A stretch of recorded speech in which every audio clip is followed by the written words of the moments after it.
This setup mistake is wrecking your golf.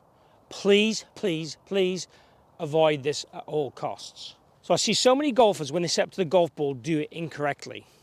One of the main things they do wrong is get the relationship between the lower and upper body incorrect and the levels of the pelvis. What we see is basically, if you imagine my belt buckle here, or my lower hub as I would call it, would be to the right of this rod in the ground, and my sternum would be more on top of or even to the left in the ground. So we get this kind of what I would call twisted spine shape at address.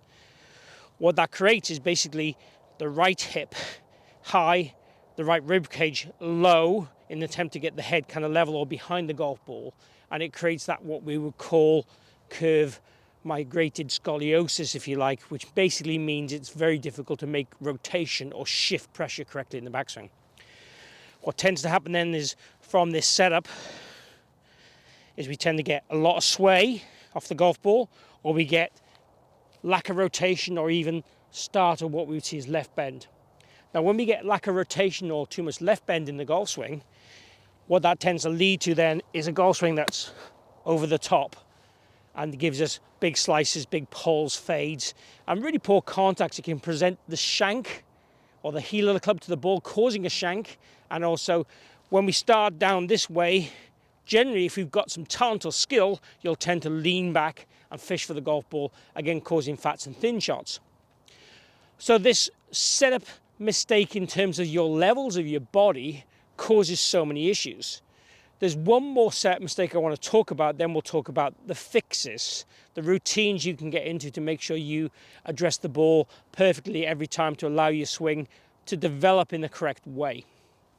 And I'll give you two routines, one more complex and one you can try and use on the golf course and kind of get ready to hit shots very quickly with it. The other set mistake I tend to see is when people address the golf ball, this right arm tends to be on top of the left arm, causing the shoulder alignment to be open, and also then from that position either making the club get picked up or causing a lot of forearm and wrist roll in the takeaway to try and get the golf club back on its correct arc. So we want to give ourselves as much chance as we possibly can of getting the club back on the right arc and turning behind the golf ball to allow the sequence of the downswing to be automatic. It's really hard to try and change downswings in golf, but to change a backswing is something that we could all do. And we can even do this consciously by trying to stand the right way or start the swing the right way. That is something we've got a far bigger chance of making a change to immediately and long term to make us play better golf. Okay, so the fix. The first thing I want you to do is take the club, put it across your groin, roughly about halfway down your pockets. Stick your thumbs into your sides. And this is where we're going to try and feel like we bend from. Then from there, stand as tall as you can, neck, everything tall. Bend over that club till you feel you're about to topple. When you feel you're about to topple, just flex those knees and cover a couple of shoelaces. The last thing I want you to do, and this is the important thing really for this, I want you to feel like your left hand goes towards target and goes up a fraction. Keep the head in the same location if you can. What this does is starts to set the spine and the hip levels. So the hip levels and the lower part of the spine here get straight and aligned to allow the body to be able to rotate correctly, allow that rib cage to function correctly. When this is short and squashed like we described earlier, it doesn't want to move. So what happens then, you get the sway or you get the lack of rotation. When we set this in the right position, we then get the opportunity then to make a backswing and let the arms connect to that backswing and find their natural place without trying to force positions in the golf swing. So this is the complex way. So feet shoulder width apart, toes outstretched, stand as tall as you can, bend from this location, flex his knees, hips forward, arms on the club, and if anything, right arm just tuck in so we're in that kind of dumbbell position. That would be how I'd want you to stand to the golf ball each and every time.